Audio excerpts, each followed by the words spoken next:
In the last 5 years, there's been more data generated on the individual cells of the developing brain than in all of time before that. When I started, we were looking at the expression of tens of genes in a couple samples of brain. And now we're looking at 30,000 measurements in each of millions of human brain cells. So it absolutely is, without a doubt, the most exciting time in my scientific career, just because we have so much data. And that's really why my main effort is to bring it all together and see what we can understand when we can see the whole picture. In the study, we look at how neurons are born in the cortex, which is the surface of our brain that we think with, in order to get a deeper understanding of brain diseases. Everyone studying any cell today should have access to all the data that's been generated that's relevant to that kind of cell.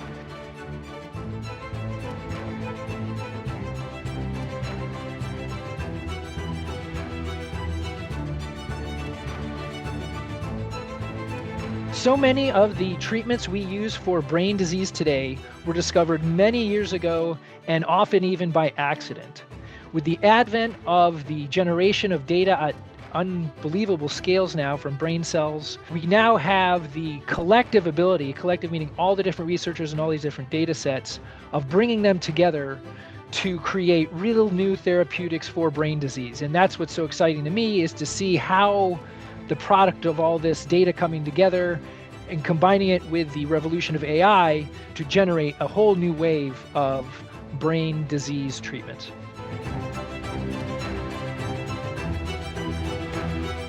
We can study individual cells and their molecular workings at a greater level than we ever have before. We can study millions of those cells as the brain is being constructed. On the other end, we have the revolution of modeling these things in a dish with the cerebral organoids using induced pluripotent stem cell systems.